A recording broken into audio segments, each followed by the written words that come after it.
नमस्कार दोस्तों। मैं आपका साथी विपिन भाटी आप सभी का स्वागत करता हूं आज के अपने सेशन में, जो कि होने वाली है मेरे भाई आपकी एसएससी फाउंडेशन संकल्प बैच की इंग्लिश की डेमो क्लास 1।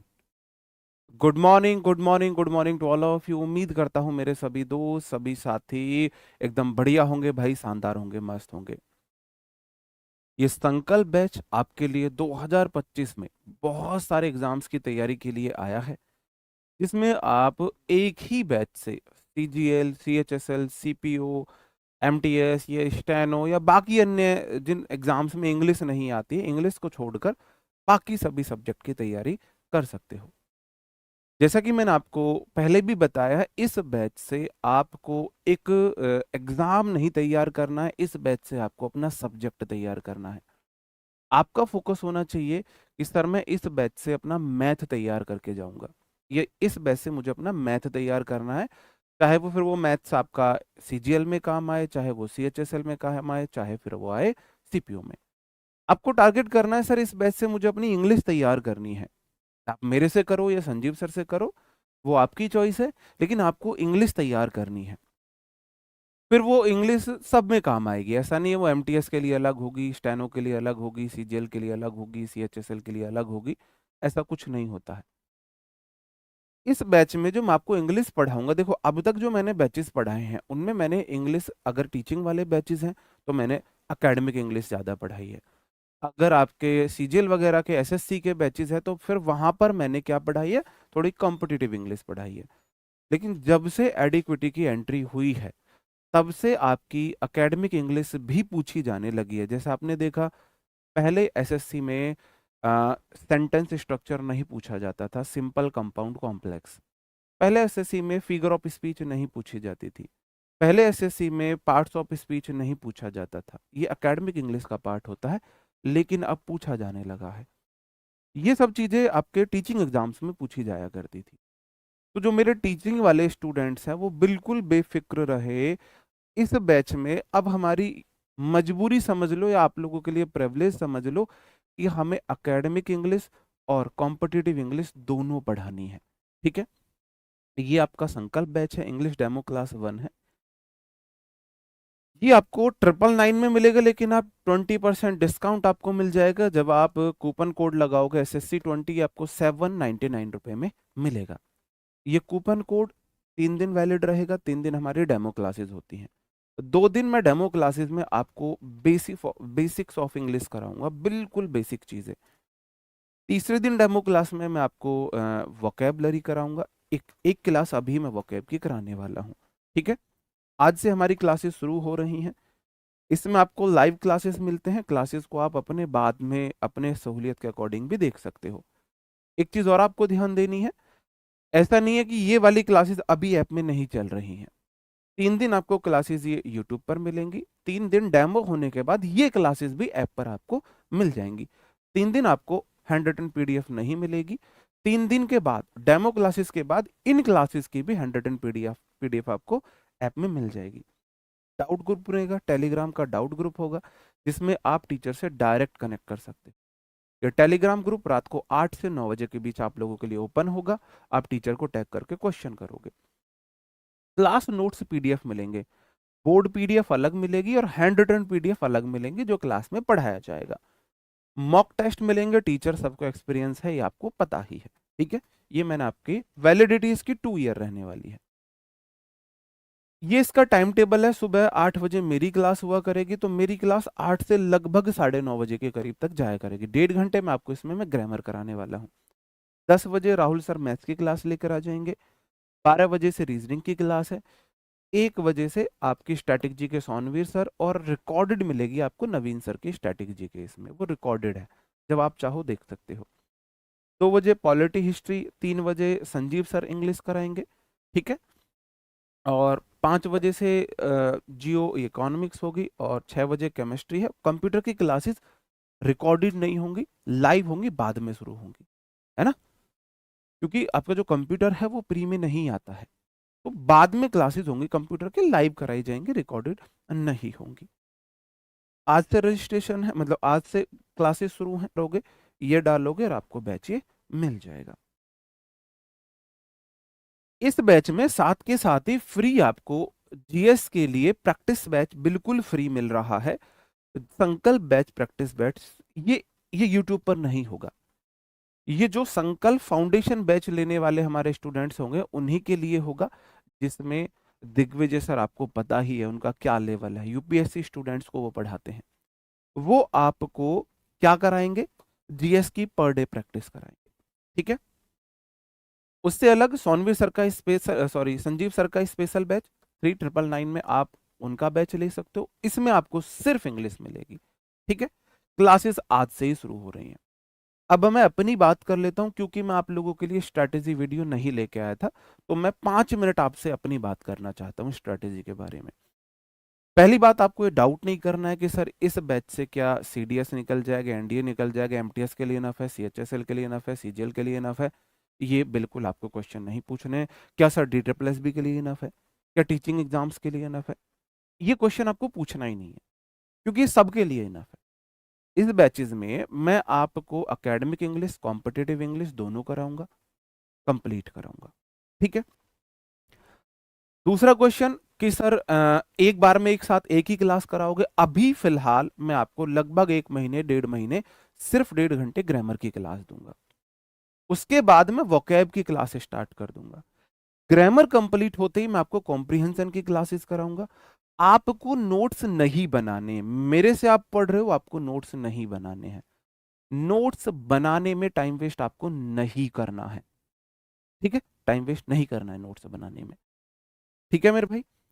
फिर क्या करोगे आप? आपके पास ये मेरी ग्रामर गुरु इंग्लिश की बुक होनी चाहिए, और 3 डेमो क्लासेस जब तक मैं आपको दे रहा हूं, मंडे तक अगर आप अब ऑर्डर करोगे आ जाएगी आपके पास। और तब तक मैं आपको बेसिक ऑफ इंग्लिश ही कराऊंगा। इस ग्रामर गुरु बुक में सिर्फ ग्रामर है, मैं पहले ही बता रहा हूं। आप बोलो सर इसमें वोकैब है, वोकैब नहीं है, ग्रामर है। बुक की प्राइस 89 रुपीज है। अब चूंकि बुक में सिर्फ ग्रामर है, 84 पेजेस की बुक है, तो प्राइस भी कम है।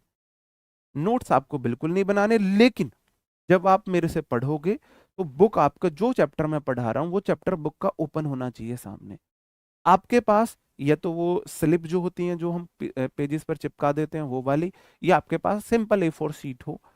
कुछ एडिशनल बातें मैं बता रहा हूं वो आपको लिखते हुए चलना है। बुक को सजाना नहीं है कि आपको ये बुक अपने बच्चों को गिफ्ट करनी है, नहीं।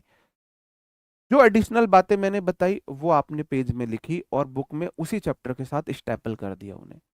बुक को पढ़ना है, स्टेपल कर दिया। आपको बुक बिल्कुल भी ऐसा नहीं है सजा के रखनी है। पूरी इंग्लिश मैं भी पढ़ाऊंगा, पूरी इंग्लिश संजीव सर भी पढ़ाएंगे। आप कौन से पढ़ना है तो ग्रामर, वोकैब, कॉम्प्रिहेंशन तीनों चीज वो कराएंगे। मेरे से पढ़ना है तो मैं भी ग्रामर, वोकैब, कॉम्प्रिहेंशन तीनों चीज पढ़ाऊंगा। ठीक है। चलो, प्रैक्टिस के लिए आपको कोई बुक अभी नहीं लेनी है, कोई भी बुक प्रैक्टिस के लिए नहीं लेनी है। ये मेरा टेलीग्राम चैनल है English by Vipin Bhati sir, ये आपको ज्वाइन करना है। और सबसे अच्छी बात आपको क्या मिलेगी, जो मैंने आज क्लास में पढ़ाया उसी के मिनिमम 10 क्वेश्चन, मिनिमम बता रहा हूं मैं, 10 क्वेश्चन मैं आपको क्विज के रूप में दूंगा।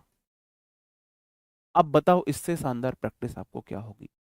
हमेशा आप लोगों की ये डिमांड रही हो, हमेशा ये डिमांड रही है आप लोगों की कि सर जितना पढ़ाया है ना उसके लिए रोज प्रैक्टिस क्वेश्चन दे दीजिए।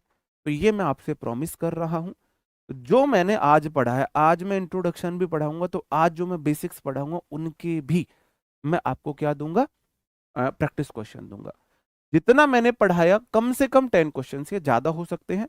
आपको पर डे एक फिक्स टाइम पर, पर डे फिक्स टाइम पर आपको टेलीग्राम में मिल जाएंगे, बिल्कुल फ्री होंगे। ओके। चलो, उसके बाद में सिलेबस की बात कर लेता हूं। आपका जो सिलेबस में ग्रामर का पार्ट है वो कॉमन एरर है, इंप्रूवमेंट ऑफ सेंटेंसेस है, ट्रांसफॉर्मेशन ऑफ सेंटेंसेस है, active and passive voice, direct and indirect narration है, फिल इन द ब्लैंक्स है, फ्रेजल वर्ब आप वोकैब में भी रख सकते हो, ग्रामर में भी रख सकते हो। इससे अलग जो एक्स्ट्रा चीजें मैं आप उस चीजें मैं आपको बताने वाला हूं। मैं जैसे बोल दिया काइंड ऑफ सेंटेंसेस, मतलब सेंटेंसेस लिख देता हूं मैं। अब इसमें काइंड भी आ जाएगा, टाइप भी आ जाएगा। मैं आपको लिख दूं figure of speech, figure of speech. ये पहले नहीं पूछी जाती थी, अब पूछी जाने लगी है। ये ग्रामर का रहने वाला है पार्ट। स्टार्टिंग में हम ग्रामर की क्लासेस कर रहे होंगे। जैसे ही लगेगा ग्रामर की क्लासेस अब सही टाइम है वोकैब की क्लासेस शुरू करने का, तो फिर मैं आपके लिए वोकैब की क्लासेस ले आऊंगा। वोकैब में आपको साइनोनिम्स पढ़ने हैं, एंटोनिम्स पढ़ने हैं, वन वर्ड पढ़ने हैं, इडियम्स एंड फ्रेजेस पढ़ने हैं, और स्पेलिंग एरर्स आपको पढ़ने हैं। फ्रेजल वर्ब को आप इधर रख सकते हो, उधर की जगह। ठीक है। ग्रामर कंप्लीट होते ही मैं आपके लिए कॉम्प्रिहेंशन की क्लासेस शुरू कर दूंगा। ठीक है। ग्रामर शुरू होते, ग्रामर का जैसे ही कंप्लीट होगी मैं आपके लिए कॉम्प्रिहेंशन की क्लासेस शुरू कर दूंगा। मतलब अभी 1-1.5 महीने आपके लिए एक क्लासेस चलेगी, उसके बाद आपके लिए 2 क्लासेस चलने वाली है मेरी, एक वोकैब की और एक कॉम्प्रिहेंशन की। मैं टारगेट लेके चलूंगा, मैं अपना सिलेबस अराउंड 4 मंथ्स में 4 मंथ्स में कंप्लीट कर सकूं, ये मेरा टारगेट है। ऊपर नीचे हो सकता है ना। 4 मंथ्स में ग्रामर, कॉम्प्रिहेंशन, वोकैब तीनों चीजें मैं आपको अच्छे से करा दूं। इस बैच को लेने के बाद आपको दूसरे बैच को लेने की जरूरत ही नहीं पड़ेगी। ठीक है। चलो, अब ये सारी चीजें मैंने आपसे डिस्कस की। कॉम्प्रिहेंशन में आपका सेंटेंस अरेंजमेंट, जिसे आप PQRS बोलते हो, है ना, PQRS पैराजंबल बोलते हो, अनसीन पैसेज और क्लोज टेस्ट, 3 चीजें आती हैं, ये भी मैं आपको कराऊंगा। अब आप मुझे बताएंगे, क्या आप लोग रेडी हो? क्या आप लोग रेडी हो? करें हम अपना सेशन शुरू?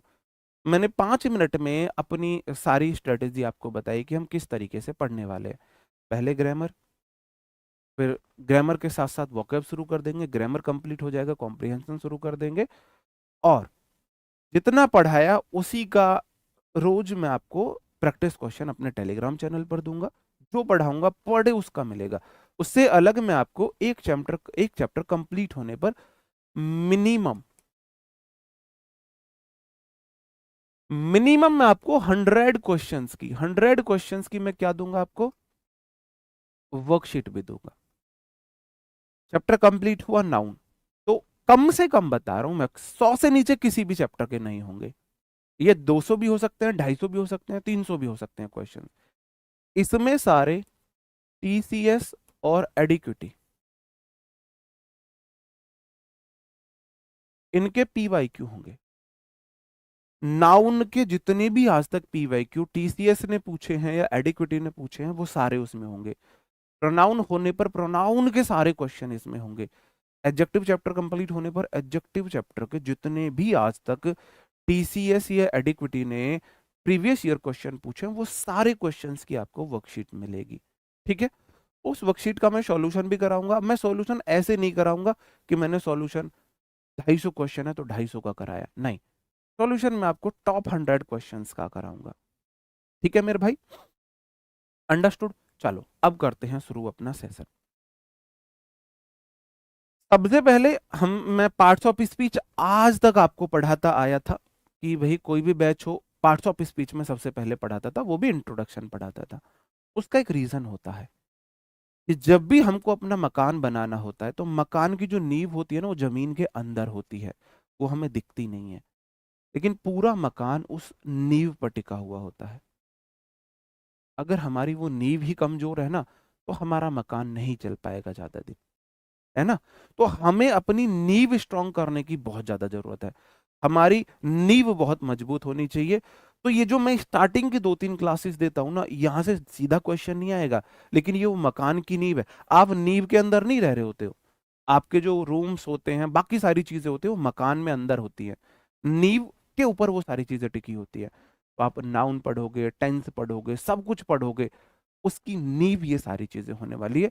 आप बोलते हो ना, बिल्कुल जीरो से आपको पढ़ाने वाला हूं। आप मेरे से पहले पढ़े होंगे तो आपको क्लासेस थोड़ा सा ऐसे लग सकता है कि सर ये सारी चीजें हमने पढ़ी हुई हैं, लेकिन आपको पढ़नी पड़ेंगी, क्योंकि हमको नए स्टूडेंट्स को भी ध्यान में रख के पढ़ाना है। ठीक है। सबसे पहले इंग्लिश क्या है? इंग्लिश कोई सब्जेक्ट नहीं है, इंग्लिश एक लैंग्वेज है। बाइलिंगुअल होंगी चीजें, हिंदी इंग्लिश दोनों में होंगी चीजें। इंग्लिश क्या है? इंग्लिश एक लैंग्वेज है, एक भाषा है। और भाषा जो आती है आपको, वो माहौल में आने से आती है ना। तो इसके लिए आपको थोड़ा सा माहौल में आना होगा, है ना, थोड़ा सा मेरे रंग में आपको रंगना होगा। इंग्लिश अल्फाबेट में 26 लेटर्स होते हैं। अब आप ये मत बोलना सर जी ये 26 लेटर्स क्या होते हैं, ये होते हैं ABC से लेकर Z तक, ये तो सबको आते हैं। अब बोलो सर जी मैं इंग्लिश में बिल्कुल जीरो हूं, कतई जीरो हूं, तो ये बिल्कुल जीरो कतई जीरो नहीं है ना। आपको ABCD से अगर A से Z तक ABCD भी आती है तो आप जीरो नहीं हो, .1 तो आप कम से कम हो। इंग्लिश अल्फाबेट में 26 लेटर्स होते हैं। A to Z जो लेटर्स होते हैं वो अनब्रेकेबल यूनिट होती है, उन्हें हम और ब्रेक नहीं कर सकते। सबसे छोटी जो यूनिट है वो लेटर है ना, ये साउंड को रिप्रेजेंट करते हैं। लेटर क्या होता है, एक रिटन और प्रिंटेड साइन होता है जो एक साउंड को रिप्रेजेंट करता है एक लैंग्वेज में। एक भाषा में किसी साउंड को रिप्रेजेंट करने वाला जो आपका साइन होता है उसे हम लेटर बोलते हैं। इंग्लिश अल्फाबेट में इसे ए साउंड प्रोनाउंस करते हैं, ए, इसे बी, इसे सी, इसे डी, इस तरीके से। तो ये हमारे लेटर्स होते हैं। अब देखो हमने पढ़ा लेटर, और लेटर में हमने सुना साउंड। ये साउंड क्या चीज है, साउंड आपको पता ही है, ध्वनि होती है। किसी लेटर के लिए जो हम प्रोनाउंस करते हैं वो साउंड है। अब इंग्लिश अल्फाबेट में वावल जिसे स्वर बोलते हैं, वावल बोलते हैं, कॉन्सोनेंट व्यंजन बोलते हैं, दोनों होते हैं। इंग्लिश अल्फाबेट में 5 वावल होते हैं। कितने होते हैं आप बोलोगे sir ji 5, A E I O U। और कॉन्सोनेंट होते हैं आपके टोटल कितने, 21 होते हैं। वो क्या क्या होते हैं, BCDFGHI, इस तरीके से। मतलब AEIOU से हटा दोगे तो सारे आपके कॉन्सोनेंट बचेंगे। अब बात ये है कि साउंड कितने होते हैं। इंग्लिश अल्फाबेट में साउंड टोटल 44 होते हैं, साउंड 44 होते हैं। अब लेटर तो 26, साउंड 44, ये कैसे बात हुई। कुछ बात आप बोलोगे सर जी ना बात जमी नहीं, कि अभी आपने बताया एक प्रिंटेड साइन जिसका साउंड हो वो लेटर है। अब लेटर 26 है तो साउंड 44 कैसे हो गए। मेरे भाई 5 वाउल के 20 साउंड होते हैं, 20 साउंड होते हैं, और 21 कॉन्सोनेंट के 24 साउंड होते हैं। अब बोलोगे ये नहीं आई बात समझ में, अब भी आएगी। मैंने बोला, बहुत बेसिक से बता रहा हूं, CAT इसे हम क्या बोलते हैं, कैट। अब मैंने बोला CYCLE इसे हम बोलते हैं साइकिल। यही बोलते हैं ना मेरे भाई, यहां तक तो किसी को कोई एतराज नहीं है। इंग्लिश अल्फाबेट में 26 लेटर, 26 लेटर के 44 साउंड, 5 वोवल के 20 साउंड, और 21 कॉन्सोनेंट के 24 साउंड। अब साउंड कैसे, लेटर 26 तो साउंड 44 कैसे हुए, मैं वो आपको डिस्कस कर रहा हूं आपके साथ। यहां पर सी को मैंने क्या बोला है, यहां पर सी को मैंने कैट बोला है, का। यहां पर जो सी का साउंड है, वो सी का जो साउंड है यहां पर मेरे भाई, यहां पर जो सी का साउंड है वो कै का साउंड है। यहां पर जो सी का साउंड है वो से का साउंड है। यहां पर सी का से का साउंड है। अब ये बात इतना आप सब जानते हो, अब मेरी बात प्रूफ हो गई आपके सामने। मेरी बात आपके सामने प्रूफ हुई कि भाई मैं सी को कै भी पढ़ पा रहा हूं, सी को से भी पढ़ पा रहा हूं। इसका मतलब एक लेटर के एक से ज्यादा साउंड हो सकते हैं, हो सकते हैं नहीं हो सकते हैं, बताओ, आप मुझे बताओ। एक लेटर के एक से ज्यादा साउंड हुए, तो अगर मेरे पास 26 लेटर है तो 44 साउंड हो सकते हैं। अब आपसे ये नहीं पूछा जाएगा कि किस लेटर का क्या साउंड है, बस आपको इतना पता होना चाहिए। कोई अपने आप को इंग्लिश में बहुत अच्छा मानता है, उससे पूछना इंग्लिश अल्फाबेट में कितने लेटर होते हैं, फटाक से बताएगा 26 होते हैं। उससे पूछना साउंड कितने होते हैं, कितने होते हैं। मतलब नॉर्मली नहीं बता पाते हैं, तो आपको पता होना चाहिए। अगर आप किसी लैंग्वेज को पढ़ रहे हो तो इतनी बारीक से आपको उसकी नॉलेज होनी चाहिए, ठीक है। अब साउंड से हम आ रहे हैं वर्ड पर। अब ग्रुप ऑफ लेटर्स हमारा वर्ड होता है। अब मैंने आपके सामने दो बातें लिखी, TECAHER, अब मैंने लिखा TEACHER। एक दो तीन चार पाँच छः सात, एक दो तीन चार पाँच छः सात, दोनों में सात सात लेटर है, ग्रुप ऑफ लेटर है। मेरे भाई ग्रुप ऑफ लेटर है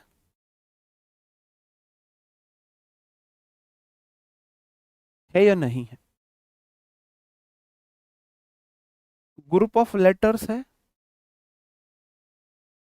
या नहीं है? तो दोनों ग्रुप ऑफ लेटर्स है, दोनों ग्रुप ऑफ लेटर्स है, दोनों ग्रुप ऑफ लेटर्स है। लेकिन मेरे भाई इसे आप वर्ड नहीं बोल सकते हो, क्योंकि इस ग्रुप ऑफ लेटर्स का कोई मीनिंग नहीं होता है। TECHER कोई मीनिंग नहीं होता है। ये वर्ड नहीं है क्योंकि इसका एक मीनिंग नहीं है। हाँ, ये एक वर्ड है। क्यों? क्योंकि इसका एक मीनिंग है। तो ऐसे लेटर्स का ग्रुप जिसका एक मीनिंग हो हमारा वर्ड कहलाता है। ग्रुप ऑफ लेटर्स होगा, अ कंप्लीट मीनिंग देगा, कंप्लीट मीनिंग देगा, इसका एक मीनिंग होगा, तो वर्ड पे पहुंचे हम। हमने पढ़ा इंग्लिश एक लैंग्वेज है जिसके अल्फाबेट में 26 लेटर्स होते हैं। लेटर क्या होते हैं? जिसका एक साउंड होता है। तो 26 लेटर के टोटल 44 साउंड हो गए। लेटर्स को अगर मैंने मिलाया तो मेरा वर्ड बना। अब देखना, सारी जो इंग्लिश की बोलते हैं ना कि उत्पत्ति से मान लो आप, यहां से सारी चीजें यहीं से चलेंगी। ठीक है, चलो। अब मैं लेटर्स का ग्रुप बना, वर्ड्स का ग्रुप बना रहा हूं। अब ये आपने पढ़ा ग्रुप ऑफ लेटर्स, अब ग्रुप ऑफ वर्ड्स पढ़ेंगे हम। लेटर्स के ग्रुप से वर्ड बना, वर्ड के ग्रुप से क्या क्या बन सकता है? वर्ड के ग्रुप से तीन चीजें बन सकती हैं, फ्रेज, क्लॉज और सेंटेंस। आज की बेसिक क्लास में हम यही तीन बातें जानेंगे मेरे भाई। ये वो बेसिक है जिसके बिना मैं इंग्लिश आपको नहीं पढ़ा पाऊंगा। इतना आपको आना चाहिए, जरूर आना चाहिए। यहां से क्वेश्चन आए ना आए, इतनी नॉलेज आपको जरूर होनी चाहिए। बस मुझे इतना बता दीजिए, अब तक जो मैंने आपको बताया वो चीजें क्लियर हुई? वो ऐसा तो नहीं है रटनी पड़ी हो, कुछ नई पुरानी बातें हो वो मैं नहीं पूछ रहा। मैं पूछ रहा हूं क्या जो मैंने अब तक आपको बातें बताई वो बातें आपको क्लियर हुई? वो बातें क्लियर हुई? लेटर्स के ग्रुप से वर्ड बना, वर्ड्स के ग्रुप से फ्रेज बना, वर्ड्स के ग्रुप या तो फ्रेज होगा या क्लॉज होगा या फिर सेंटेंस होगा। या तो फ्रेज या क्लॉज या सेंटेंस होगा, तीनों में से एक चीज होंगी। ठीक है, चलो पहले मैं फ्रेज की बात करता हूं। A phrase is the group of related words that does not have a subject and a verb and does not express a complete thought. Phrase group of words होता है जिसमें सब्जेक्ट वर्ब नहीं होता है या जो कंप्लीट थॉट को नहीं रिप्रेजेंट करता है। फ्रेज को हिंदी में वाक्यांश बोलते हैं। शब्दों का एक ऐसा समूह होता है जिसमें सब्जेक्ट और वर्ब नहीं होते हैं। यह पूर्ण विचार को व्यक्त नहीं करता है। यह सेंटेंस में एक यूनिट की तरह काम करता है, यूनिट की तरह काम करता है। ठीक है, चलो देखते हैं। अब फ्रेज के कीवर्ड्स आप लिख लो। फ्रेज ग्रुप ऑफ वर्ड्स होगा, इनकम्प्लीट मीनिंग देगा, कंप्लीट मीनिंग नहीं देगा। सब्जेक्ट वर्ब कॉम्बिनेशन इसमें नहीं होगा, अकेला सेंटेंस के नहीं बन सकता है। एग्जाम्पल है इन द मॉर्निंग। क्या इन द मॉर्निंग पूरा एक कंप्लीट सेंटेंस है? नहीं है। मैंने बोला आ ब्यूटीफुल फ्लावर, मैंने बोला very quickly, under the table, ये हमारा फ्रेज हो गया। अब ग्रुप ऑफ वर्ड्स है ना, एक वर्ड, दो वर्ड, तीन वर्ड, एक दो तीन, एक दो, एक दो तीन। तो एक वर्ड हो मतलब दो वर्ड्स हो सकते हैं, तीन हो सकते हैं, चार हो सकते हैं, पांच हो सकते हैं, उससे ज्यादा भी हो सकते हैं। तो ग्रुप ऑफ वर्ड्स एक ऐसा ग्रुप ऑफ वर्ड जिसमें सब्जेक्ट वर्ब पेयर नहीं होगा, आपका क्या कहलाएगा? फ्रेज कहलाएगा। अब आप बोलोगे sir ji group of words तो क्लॉज भी हो सकता है, फिर मैं कैसे पहचानूंगा ये फ्रेज है या क्लॉज है? बताओ। अब आप क्लॉज समझ लो, क्लॉज को बोलते हैं हम उपवाक्य। A clause is the group of words that contains a subject and a verb. ऐसा ग्रुप ऑफ वर्ड जिसमें एक सब्जेक्ट हो और एक वर्ब हो। शब्दों का ऐसा समूह जिसमें एक सब्जेक्ट और एक वर्ब होता है। अब यह कंप्लीट सेंस दे भी सकता है, नहीं भी दे सकता है। इट मे और may not express a complete meaning. अगर इसने कंप्लीट मीनिंग दे दिया तो यही सेंटेंस है, और नहीं दिया तो ये सिर्फ क्लॉज है। ठीक है, इसमें सब्जेक्ट वर्ब पेयर होता है। कुछ सेंटेंसेस देख लेते हैं। मैंने बोला he is reading a book, वह एक बुक पढ़ रहा है। आप बोलोगे सर जी ही सब्जेक्ट है, इज वर्ब है, इसका मतलब सब्जेक्ट वर्ब पेयर है, इसलिए ये क्लॉज है। ग्रुप ऑफ वर्ड्स ये भी है, ग्रुप ऑफ वर्ड्स फ्रेज भी था, वहां सब्जेक्ट वर्ब पेयर नहीं था, यहां ही सब्जेक्ट इज वर्ब है, इसलिए ये क्लॉज है। और ये कंप्लीट सेंस दे रहा है, तो इसे मैं सेंटेंस भी बोल सकता हूं। ठीक है, मैंने बोला व्हेन शी अराइव्ड, जब वो आई थी। मैंने बोला व्हेन शी अराइव्ड मतलब जब वो आई थी, उस टाइम पर। अब क्या हुआ, इसने कंप्लीट सेंस नहीं दिया, तो मेरे भाई ये एक हमारी क्लॉज है, ये सेंटेंस नहीं है। ये मेरा सेंटेंस भी है, क्लॉज भी है। अब इनको आप डिटेल में धीरे धीरे धीरे धीरे सीखेंगे, एक दिन में आप नहीं सीखने वाले हो। आप बोलो सर जी मैं एक दिन में सारी बातें सीख जाऊं, नहीं सीखोगे, धीरे धीरे आपको चीजें क्लियर होंगी। बिकॉज इट वॉज रेनिंग, मैंने बोला बिकॉज इट वॉज रेनिंग, क्योंकि बारिश हो रही थी। अब इससे पूरी बातें नहीं पता लगी, इससे पूरी बातें नहीं पता लगी कि भाई मैं क्या बोलना चाह रहा हूं। अब इट सब्जेक्ट है, वॉज रेनिंग वर्ब है, इसका मतलब ये क्लॉज है। अब कहने का मतलब इतना आसान है, अगर सेंटेंस में, अगर ग्रुप ऑफ वर्ड्स में सब्जेक्ट वर्ब पेयर है तो क्लॉज हो जाएगा, नहीं है तो फ्रेज हो जाएगा। ग्रुप ऑफ वर्ड्स है 1 2 3 4 5, 1 2 3 1 2 3 4। ग्रुप ऑफ वर्ड्स में अगर सब्जेक्ट वर्ब पेयर है तो वो मेरा क्लॉज हो जाएगा, अगर सब्जेक्ट वर्ब पेयर नहीं है, सब्जेक्ट वर्ब पेयर नहीं है, तो मेरा फ्रेज हो जाएगा। अंडरस्टूड? चलो, अब यहां आपको बातें सुनने को मिली कि सर सब्जेक्ट और वर्ब पेयर। अब बस थोड़ा सा सेंटेंस को और एक बार देख लीजिए। ये वो बेसिक्स हैं जो आपको आने चाहिए, जिनके बिना आप, अब ये वही बात है कि आपने मकान बनाने लगे हो, नींव नहीं खोदी है, नींव नहीं जमाई है, आप सीधा जमीन पे दीवार चिन्हना आपने शुरू कर दिया। ऐसी दीवार ज्यादा दिन नहीं टिकेगी, बात को समझ लेना। आपको लग रहा होगा बोरिंग कि सर मैं यार नीचे में जमीन क्यों खोद के अपनी नींव रख रहा हूं, ये तो है ना। तो ये वही आप गलती करोगे कि आप अपना मकान बना रहे हो और जमीन से सीधा आपने दीवार को चिनना शुरू कर दिया है। नींव जितनी मजबूत होगी, मकान उतना मजबूत होगा। तो इसलिए ये मैं बोलता हूं ये इंग्लिश की नींव है, ग्रामर की ये नींव है, ये फाउंडेशन है। जितना मजबूत होगा उतनी आपकी पूरी ग्रामर आपको अच्छे से समझ में आएगी।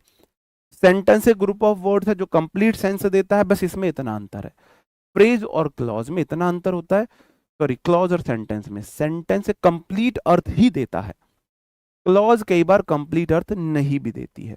जैसा आई एम अ स्टूडेंट, मैं एक स्टूडेंट हूं, सी इज रीडिंग अ बुक, वह किताब पढ़ रही है। अब बार बार एक बात आ रही है कि सर जी सब्जेक्ट वर्ब, सब्जेक्ट वर्ब। तो अब मैं सेंटेंस पर पहुंचूं। देखो हम कैसे कैसे हमने अपनी यात्रा तय की। हमने बोला इंग्लिश, इंग्लिश एक लैंग्वेज है, इस लैंग्वेज में 26 लेटर्स होते हैं। ये लेटर्स के ग्रुप से वर्ड बनता है, लेटर्स के ग्रुप से क्या बनता है, वर्ड बनता है। वर्ड के ग्रुप से या तो बनता है फ्रेज या बनता है क्लॉज, और वही बनेगा सेंटेंस। क्लॉज एक सेंटेंस हो सकता है। सेंटेंस का ग्रुप अगर सब्जेक्ट वर्ब पेयर नहीं है तो फ्रेज है, अगर सब्जेक्ट वर्ब पेयर है तो या तो वो क्लॉज होगा या सेंटेंस होगा। अंडरस्टूड? चलो, अब मैं सेंटेंस तक पहुंच चुका हूं। अब सेंटेंस के दो ही पार्ट होते हैं मेरे भाई। अब से पहले ये चीजें नहीं पूछी जाती थी, अब ये चीजें पूछी जाने लगी हैं एसएससी में। देख लो, ये सेंटेंस का जो ये पार्ट है ना, ये आपकी ग्रामर की मैं बता रहा हूँ, यूपी बोर्ड की, हिंदी मीडियम वाले स्टूडेंट अगर ग्रामर की अपनी 7th क्लास की, 8th क्लास की, 6th क्लास की अगर बुक निकालोगे तो वहां आपको ये दिख जाएगा सब्जेक्ट एंड प्रेडिकेट। सेंटेंस के दो ही पार्ट होते हैं, एक होता है सब्जेक्ट, एक होता है प्रेडिकेट। सब्जेक्ट डूअर और नॉन डूअर हो सकता है, दो ही पार्ट होते हैं सब्जेक्ट और प्रेडिकेट। अब यहां पर बताना है आपको सब्जेक्ट क्या है, प्रेडिकेट क्या है। मैंने बोला द मैन मेरा सब्जेक्ट है, बाकी वाला पार्ट प्रेडिकेट है। सेंटेंस के दो पार्ट होते हैं, एक होता है सब्जेक्ट, एक होता है प्रेडिकेट, एक होता है सब्जेक्ट, एक होता है प्रेडिकेट। ठीक है, ठीक है। हाँ, आगे मैंने लिए हुए क्वेश्चन सब्जेक्ट और प्रेडिकेट को पहचानने के। चलो सबसे पहले ना हम कोशिश करते हैं हम कैसे पहचानेंगे कि सेंटेंस में सब्जेक्ट क्या है। देखो हमारा जो बेसिक है ना ये पहचानने का, वो है वर्ब। अगर वर्ब से पहले मुझे आंसर मिल रहा है व्हाट या हु का, अगर मुझे वर्ब से पहले व्हाट या हु का आंसर मिल रहा है तो वो मेरा सब्जेक्ट होता है। और वर्ब के बाद अगर मुझे व्हाट या whom का आंसर मिल रहा है तो वो मेरा ऑब्जेक्ट होता है, क्योंकि प्रेडिकेट में ना ऑब्जेक्ट आता है। तो मैं भी बात कर रहा हूं, मुझे व्हाट या वो का आंसर ढूंढना है वर्ब से पहले, वो मेरा सब्जेक्ट आ जाएगा। मैंने बोला the man tested the food, अब मैंने देख लिख दिया, मैंने टेस्टेड से पहले व्हाट लिख दो या हु लिख दो, जो आंसर आएगा वही आपका सब्जेक्ट कहलाएगा। अब ये भूल जाओ, वर्ब से पहले टेस्टेड वर्ब है, V2 है, वर्ब से पहले व्हाट या वो का आंसर ढूंढो। मैंने बोला व्हाट टेस्टेड द फूड, क्या टेस्ट फूड हुआ, आप बोलोगे नहीं आंसर। मैंने बोला हु टेस्टेड द फूड, अब जैसे ही आपने हु टेस्टेड द फूड बोला आपको मिला द मैन, इसका मतलब इस सेंटेंस का सब्जेक्ट है द मैन। बात समझ में आई मेरे भाई, बात समझ में आई, अंडरस्टूड है। मैंने बोला वर्ब से पहले व्हाट या हु का आंसर कर लो, जो आंसर मिलेगा वो सब्जेक्ट होगा। यहां मेरी वर्ब है ना, टेस्टेड है, वर्ब V2 है, इससे पहले वट या वो लगाओ, वट टेस्टेड या हु टेस्टेड, आपको पता लगा what tested delicious, what tested delicious, आप बोलोगे फूड टेस्टेड डिलीशियस, तो मेरा सब्जेक्ट फूड हो गया, द फूड हो गया। अब ये नहीं होगा हमेशा सब्जेक्ट पहले ही होगा, हमेशा सब्जेक्ट पहले ही होगा, ऐसा नहीं होगा। सब्जेक्ट कई बार आपको पीछे भी दिया जा सकता है। अब मैंने बोला the was catching caught by the police, अब मैंने बोला what caught by the police या who caught by the police, आपने बोला जी the thief caught by the police, तो आपको हु का आंसर मिला, who caught by the police, आप बोलोगे द थीप, इसका मतलब ये मेरा सब्जेक्ट है, ये मेरा सब्जेक्ट है। हु रोटा लेटर, किसने एक लेटर लिखा, आपने बोला जी विपिन ने एक लेटर मिला लिखा, इसका मतलब विपिन मेरा सब्जेक्ट है। आपने बोला देखो बॉट V2 है, आपने बोला who bought a new phone, किसने न्यू फोन खरीदा, आप बोलोगे जी माई ब्रदर ने खरीदा, इसका मतलब माई ब्रदर मेरा सब्जेक्ट है। Has written a letter, who has written a letter नहीं मिला आंसर, मैंने बोला what has written, what has written, what has been written, आप बोलोगे the letter has been written, इसका मतलब लेटर मेरा सब्जेक्ट है। इतनी बातें समझ में आई, इतनी बातें समझ में आई कि भाई अगर मुझे वर्ब से पहले, वर्ब से पहले, वर्ब से पहले व्हाट या हु का आंसर मिलेगा वो मेरा सब्जेक्ट होगा। ठीक है, अब बचा हुआ सारा पार्ट प्रेडिकेट है, तो इसलिए मैं सीधा सीधा अब लिखूंगा, अब मैं सीधा सीधा सब्जेक्ट और प्रेडिकेट लिखूंगा। यहां आपको ये पार्ट मिला था, इसका मतलब ये सब्जेक्ट है, बचा हुआ सारा पार्ट प्रेडिकेट है। ठीक है, द फूड सब्जेक्ट है, ये बचा हुआ पार्ट प्रेडिकेट है। आपको अभी बोरियत लग रही होगी चीजें, मुझे पता है, क्यों आपको चाहिए वो सीधा मसाला, किसी नाउन में चाहिए से नहीं लगती है ना, लगेज बैगेज ये वो, भाई बेसिक जब तक क्लियर नहीं होगा ना तो बार बार ऐसा रहेगा ना कि आपको कमी लगेगी, बार बार बैचेस खरीदते रहोगे। जब आपने बेसिस कर लिया ना, जिस दिन आपने बेसिक क्लियर कर लिया उस दिन आप देखना कि आपको इंग्लिश अगर हिंदी से इजी ना लगने लग जाए। The thief was caught by the police, अब इसका मतलब द थीफ सब्जेक्ट है, बाकी का सारा पार्ट मेरा प्रेडिकेट है। ठीक है, यहां पर विपिन मेरा सब्जेक्ट है, रोट अ लेटर ये मेरा प्रेडिकेट है। यहां पर माय ब्रदर सब्जेक्ट है, बॉट ये वाला पूरा पार्ट प्रेडिकेट है। तो सब्जेक्ट और प्रेडिकेट क्लियर हुआ, सब्जेक्ट प्रेडिकेट क्लियर हुआ। और यही फिर मैंने आपको बताया सेंटेंस में सब्जेक्ट और प्रेडिकेट तो होते ही हैं, सब्जेक्ट को छोड़कर बाकी सारी चीजें प्रेडिकेट है। जैसे मैंने बोला सब्बो इज अ ब्यूटीफुल गर्ल, तो अब मैंने इससे पहले हु लिखा, who is a beautiful girl, आपने बोला सब्बो, इसका मतलब ये सब्जेक्ट है, बाकी पूरा part predicate. Are playing outside predicate, explain the lesson clearly predicate हो गया, पूरा कंप्लीट पार्ट प्रेडिकेट हो गया। अंडरस्टूड है भाई, सब्जेक्ट को छोड़कर बाकी सारा पार्ट मेरा प्रेडिकेट है। ठीक है, तो अब हम देखते हैं, हाँ ये सब हमने कर लिया। अब हम सेंटेंस में ही आता है, प्रेडिकेट का पार्ट होता है ऑब्जेक्ट, प्रेडिकेट का पार्ट होता है ऑब्जेक्ट। अब मैं आपको सिखाने वाला हूं कि भाई मैं ऑब्जेक्ट को कैसे पहचानूंगा, किसी सेंटेंस में ऑब्जेक्ट क्या है, सब्जेक्ट और ऑब्जेक्ट। क्योंकि प्रेडिकेट से तो क्वेश्चन नहीं पूछे जाएंगे ना, आपकी बहुत ज्यादा हेल्प करने, क्वेश्चन तो पूछा जा सकता है टीचिंग एग्जाम्स में, प्रेडिकेट से क्वेश्चन बहुत ज्यादा पूछे जाते हैं, लेकिन आपको जो बहुत ज्यादा हेल्प करेगा ना, वो करेगा सब्जेक्ट और ऑब्जेक्ट को आइडेंटिफाई करना। कि आप सब्जेक्ट और ऑब्जेक्ट को कैसे आइडेंटिफाई करोगे, मेरा आधार फिर से सेम सेम वही है, वर्ब मेरा आधार है। वर्ब से पहले व्हाट या हु का रिप्लाई सब्जेक्ट, और वर्ब के बाद व्हाट या वूम का रिप्लाई ऑब्जेक्ट। ये वर्ब का ऑब्जेक्ट हुआ।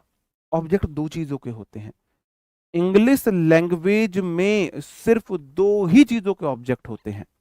नहीं भाई, सब जब तक कंटिन्यू नहीं कर सकता आगे की चीजें, जब तक बेसिक क्लियर नहीं होंगे। अब मान के चलो आप इंग्लिश पढ़ने बैठ रहे हो, अब बच्चे को आप किसी बच्चे को इंग्लिश सिखाना चाह रहे हो, है ना, आप कोई मान के चलो 4-5 साल का बच्चा इंग्लिश सिखाना है, क्या आप उसे बिना ABCD सिखाए सिखा सकते हो इंग्लिश? ABCD सिखानी जरूरी है। ऐसी आपको अगर ग्रामर सिखानी है, तो ये सारी बेसिक चीजें करानी बहुत जरूरी है, बहुत ज्यादा जरूरी है ना। अब ये चीजें देखो, मैं बोल रहा हूं, मैं पूरी कम से कम मेरी बात नोट कर लेना, कम से कम 1000 बार मैं ये बात बताऊंगा, 1000 बार ये बात बताऊंगा, 1000 times I repeat this concept 1000 times, 1000 बार में ये बात बताऊंगा आपको। ये वर्ब का ऑब्जेक्ट है, प्रेपो का ऑब्जेक्ट है, इसलिए सीख लो, यहां समझ लो अच्छे से। कैसे? मैंने बोला ही सब्जेक्ट है, is writing a letter, he subject है, who is writing a letter, मुझे आंसर मिला ही, ये सब्जेक्ट है। अब ये प्रेडिकेट है पूरा का पूरा, लेकिन मैंने आपको बताया इज राइटिंग वर्ब है, वर्ब के बाद he is writing what, is writing verb है, वर्ब के बाद व्हाट या वू का आंसर ढूंढो। ही इज राइटिंग व्हाट, वह क्या लिख रहा है, राइटिंग के बाद व्हाट लगा दो, क्या लिख रहा है, आ लेटर, इसका मतलब ये ए लेटर ना ऑब्जेक्ट है, किसका, वर्ब का। ये तो हो गया एक तरीका ढूंढने का। आपको ऐसे नहीं करना है, आपको सिर्फ इतना करना है, वर्ब के बाद जो भी नाउन प्रोनाउन होगी वो उसका ऑब्जेक्ट होगा। इज राइटिंग वर्ब है, आ लेटर नाउन है, इसका मतलब ये इसका ऑब्जेक्ट है। अब ऑब्जेक्ट प्रेपोजिशन के भी होते हैं, बहुत इंपॉर्टेंट चीजें मैं आपको यहां बताऊंगा, प्रेपोजिशन की भी बहुत ज्यादा इंपॉर्टेंट है ये आइडेंटिफाई करना, ये वर्ब है, वर्ब का ऑब्जेक्ट है, प्रेपो है, प्रेपो का ऑब्जेक्ट है। Mohan will assist the boy, अब मैंने बोला मोहन सब्जेक्ट है, विल असिस्ट वर्ब है, असिस्ट वर्ब है, वर्ब के बाद द बॉय जो मेरा नाउन आया है ना, ये ऑब्जेक्ट है, ये ऑब्जेक्ट है। ठीक है, वर्ब के बाद जो नाउन आया है ये ऑब्जेक्ट है आपका, ये वर्ब का ऑब्जेक्ट है।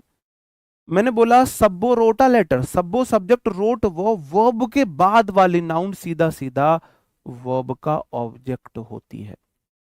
इतना आसान है, जिससे आप पता नहीं क्यों डरते हो।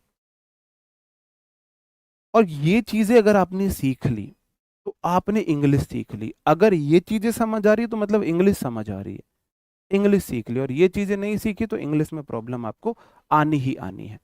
ठीक है, the teacher taught the student, the teacher taught verb है, V2 है। अभी आपको अगर वर्ब नहीं समझ आ रही है तो वो कल की क्लास में मैं आपको पार्ट्स ऑफ स्पीच ही पढ़ाने वाला हूं। कल की क्लास में मैं पार्ट्स ऑफ स्पीच ही पढ़ाने वाला हूं, ठीक है। द टीचर सब्जेक्ट है, टॉट वर्ब है, द स्टूडेंट उसका ऑब्जेक्ट है। मैंने बोला सी गेव मी अ पेन, यहां तो दो ऑब्जेक्ट है, यहां तो दो ऑब्जेक्ट है। मी भी ऑब्जेक्ट है और आ पेन भी ऑब्जेक्ट है। ये ऑब्जेक्ट 1 है, ये ऑब्जेक्ट 2 है। तो वर्ब के दो ऑब्जेक्ट भी हो सकते हैं, एक डायरेक्ट ऑब्जेक्ट होता है, एक इनडायरेक्ट ऑब्जेक्ट होता है। कैसे कैसे? एक डायरेक्ट ऑब्जेक्ट होता है, एक इनडायरेक्ट ऑब्जेक्ट होता है।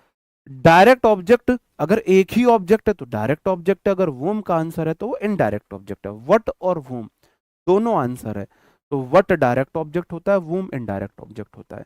मैंने बोला सी गेव, अब मैंने दो क्वेश्चन करे, वट और वूम। अब वट का आंसर है सी गेव वट, उसने क्या दिया? आपने बोला जी आ पेन, आ पेन, तो ये मेरा डायरेक्ट ऑब्जेक्ट है। और मैंने बोला टू वूम, उसने बोला मी, ये मेरा इनडायरेक्ट ऑब्जेक्ट है, ये मेरा इनडायरेक्ट ऑब्जेक्ट है। तो वर्ब के दो ऑब्जेक्ट हो सकते हैं, दो ऑब्जेक्ट हो सकते हैं, ठीक है। चलो, अब ऑब्जेक्ट क्या सिर्फ वर्ब के हो सकते हैं? डायरेक्ट ऑब्जेक्ट होगा वर्ब का, वर्ब के बाद डायरेक्ट नाउन वर्ब का ऑब्जेक्ट होता है।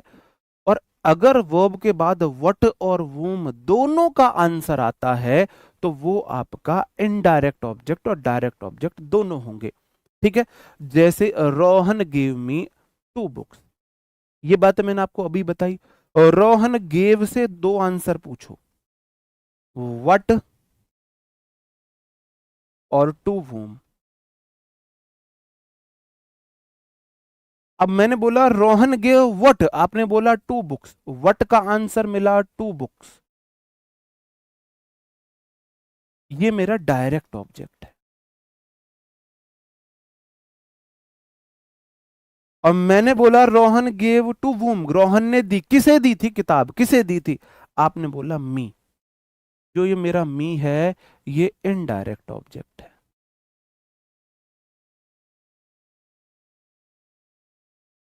भाई साहब ये है बेसिक्स इंग्लिश का, कैसे कैसे हम बढ़े, मैं सारी चीज आपको रिवाइज कराता हूं।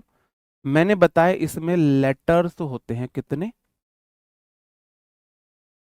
लेटर्स होते हैं 26। लेटर्स के ग्रुप से मेरा वर्ड बना था, वर्ड्स के ग्रुप से मेरा, मैंने आपको पहले फ्रेज बताया था, फिर मैंने क्लॉज बताया था, फिर मैंने सेंटेंस बताया था, सेंटेंस में मैंने आपको सब्जेक्ट बताया, फिर मैंने प्रेडिकेट बताया।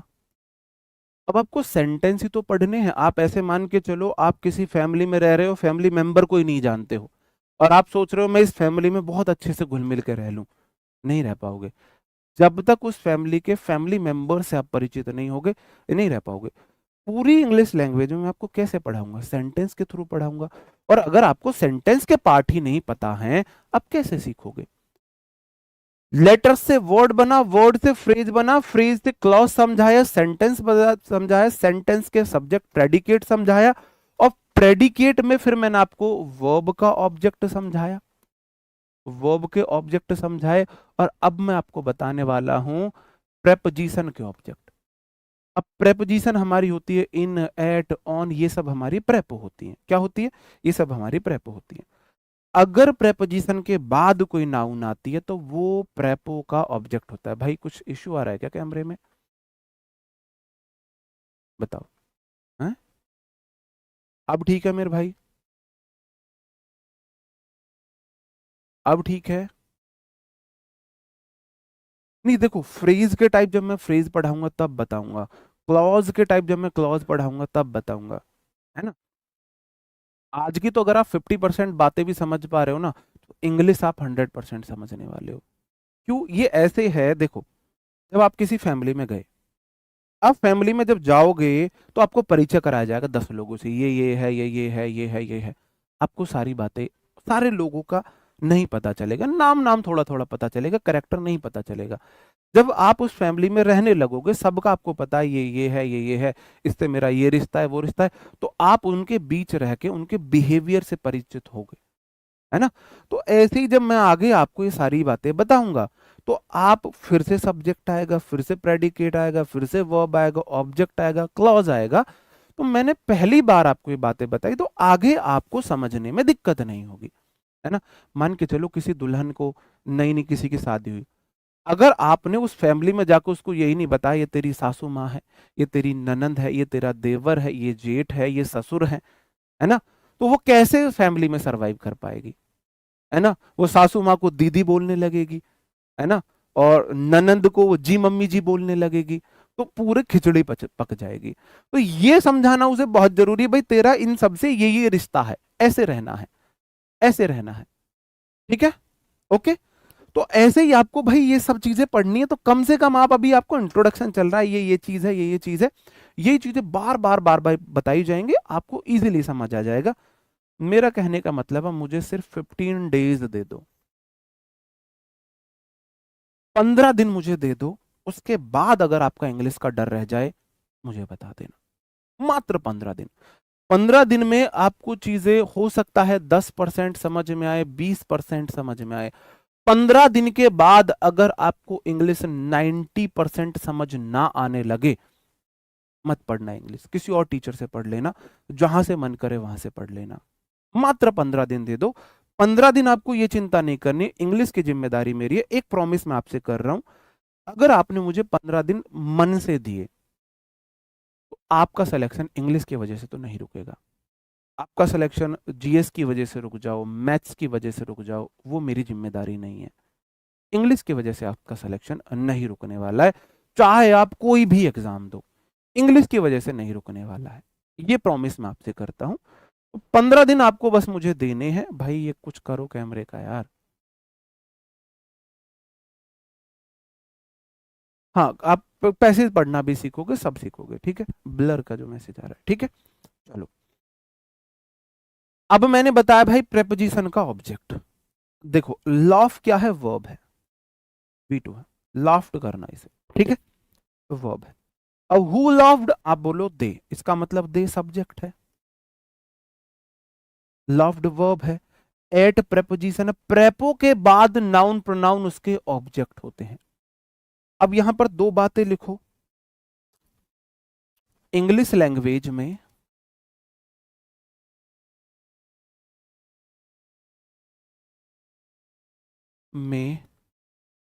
सिर्फ में नाउन, एक तो यार में नाउन या प्रनाउन ही ऑब्जेक्ट बन सकते हैं। ये ऑब्जेक्ट के बारे में आपको बातें लिखनी है। इंग्लिश लैंग्वेज में नाउन या प्रोनाउन ही ऑब्जेक्ट बन सकते हैं, पहला पॉइंट। दूसरा पॉइंट,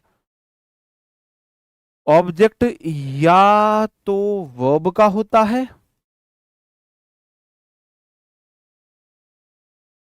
या प्रेपोजिशन का। या तो वर्ब का ऑब्जेक्ट होता है या प्रेपो का ऑब्जेक्ट होता है, बस बात खत्म। अब पहचान लिया आपने कैसे। तीसरा लिखो, वर्ब के बाद प्लस, वर्ब प्लस नाउन या प्रोनाउन। ये जो वर्ब के बाद या की नाउन या प्रोनाउन है, वर्ब की ऑब्जेक्ट है, वर्ब के ऑब्जेक्ट। अब मैंने बोला प्रेपो प्लस नाउन या प्रोनाउन, ये प्रेपोजिशन के ऑब्जेक्ट है, प्रेपो के ऑब्जेक्ट्स हैं। वर्ब के बाद नाउन, वर्ब के ऑब्जेक्ट, प्रेपो के बाद के नाउन, प्रेपो के ऑब्जेक्ट। जैसे इस सेंटेंस में मैंने बताया, रोहन के बाद, गेव के बाद वर्ब के नाउन प्रोनाउन वर्ब के ऑब्जेक्ट थे, और लव एट प्रेपो है, प्रेपो के बाद के नाउन प्रोनाउन प्रेपो के ऑब्जेक्ट हो गए। तो इन सेंटेंसेस में आपको बताना है प्रेपो के ऑब्जेक्ट, आप मुझे बताएंगे। आप बोलोगे बहुत प्यार से करना, ज्यादा आपको स्ट्रेस नहीं लेना है, सीधा सीधा समझना है।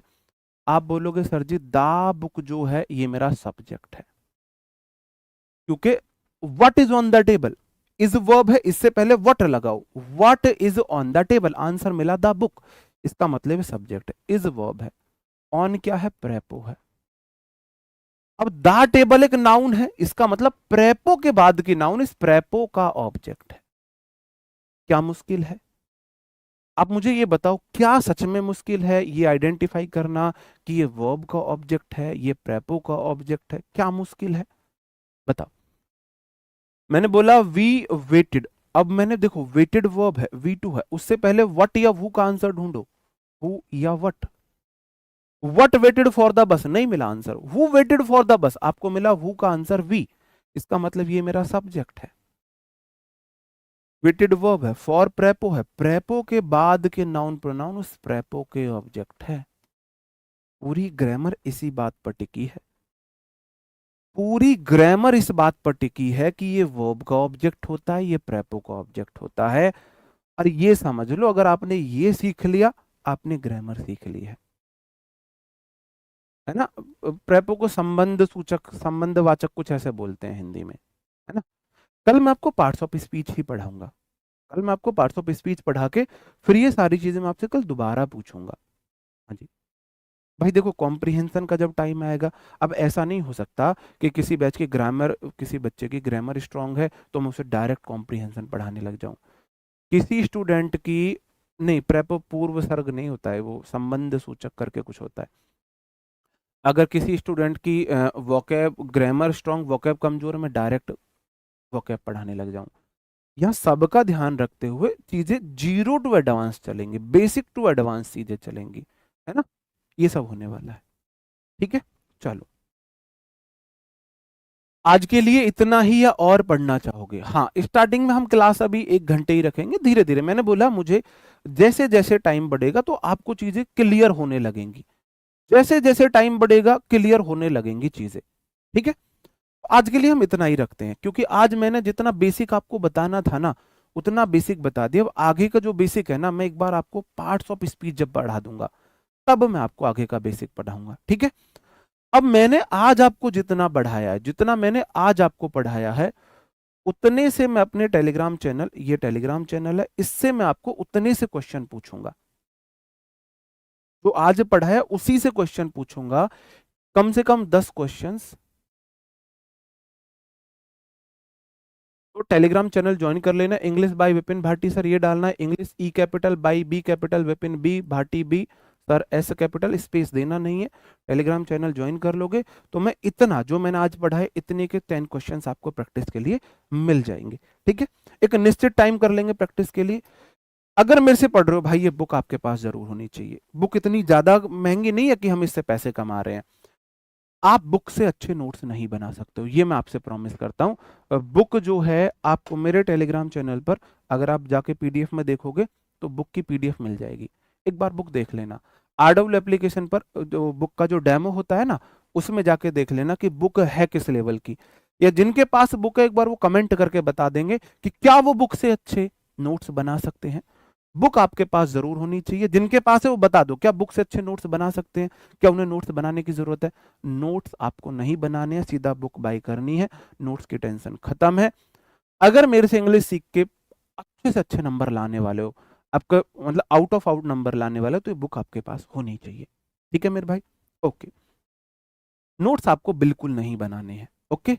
देखो मैं फिर बोल रहा हूँ, नोट्स नहीं बनाने, क्योंकि आपको मैं, आप मेरे से अच्छे नोट्स नहीं बना सकते हो, विद पिक्चर्स आप नोट्स नहीं बना सकते हो। बुक दरअसल ये नोट्स ही है मेरे, जो मेरे क्विक नोट्स होते हैं रिवीजन के लिए, वो नोट्स है बुक जो, ठीक है मेरे भाई। तो मिलते हैं आपसे कल इसी टाइम नए सेशन में, तब तक अपना ख्याल रखेंगे, पढ़ते रहेंगे। और फिर मैं वही बात बोलूंगा, आज चीजें कुछ कल कम भी समझ आई हो तो मैंने वो बेसिक्स आपको बताए जो आप बहुत, क्या ना, आपको 7, 6, 8 क्लास में बताए गए हैं, लगभग 10 साल पहले बताए गए थे, आपके माइंड से ही स्किप हो चुके हैं। आपको आदत है सब्जेक्ट वर्ब एग्रीमेंट पढ़ने की, आपको आदत है नाउन पढ़ने की, आपको आदत है एडजेक्टिव डायरेक्ट पढ़ने की, ये बेसिक्स आप स्किप करते हुए आ रहे हो, इसीलिए आपको इंग्लिश में कॉन्फिडेंस नहीं आता है। अगर आप इसने अपने इस बेसिक से स्टिक कर गए, अगर इनको फॉलो कर गए, तो आपको इंग्लिश ऐसे मक्खन की तरह समझ में आएगी, ऐसे लगेगा ना आप मतलब इंग्लिश हिंदी से भी इजी है, और जिन स्टूडेंट्स ने सीख लिया उनको लगती भी है इंग्लिश हिंदी से इजी। ठीक है, 15 दिन मतलब मुझे 3 चैप्टर देने हैं। जब मैं आपको नाउन करा दूं, प्रोनाउन करा दूं, सब्जेक्ट वर्ब एग्रीमेंट करा दूं, फिर मैं आपसे पूछूंगा क्या सच में इंग्लिश मुश्किल है, क्या आपको इंग्लिश समझ में नहीं आ रही है। 3 चैप्टर तक अगर आपको चीजें 20% 30% भी समझ में आती हैं, आपको मेरे साथ जुड़े रहना है। मात्र 3 चैप्टर पढ़ाने दो, noun pronoun subject verb agreement, पूरी इंग्लिश के इस जंजाल को आपके लिए खोल के रख दूंगा। और जो पुराने स्टूडेंट है वो बता सकते हैं बात क्या है, मैं हर बैच में यही बात बोलता हूं, क्या मैं गलत बोल रहा हूं कि 3 chapter noun pronoun subject verb agreement पढ़ाने दो। सब्जेक्ट वर्ब एग्रीमेंट के बाद आप देख लेना आप इंग्लिश में पहले क्या अंडरस्टैंडिंग थी और अब क्या अंडरस्टैंडिंग है। ओके मेरे भाई, बुक RW एप्लीकेशन और फ्लिपकार्ट दोनों पर अवेलेबल है। ठीक है, तो मिलते हैं आपसे कल, तब तक अपना ख्याल रखें, पढ़ते रहे, bye bye, thank you, take care, जय हिंद दोस्तों।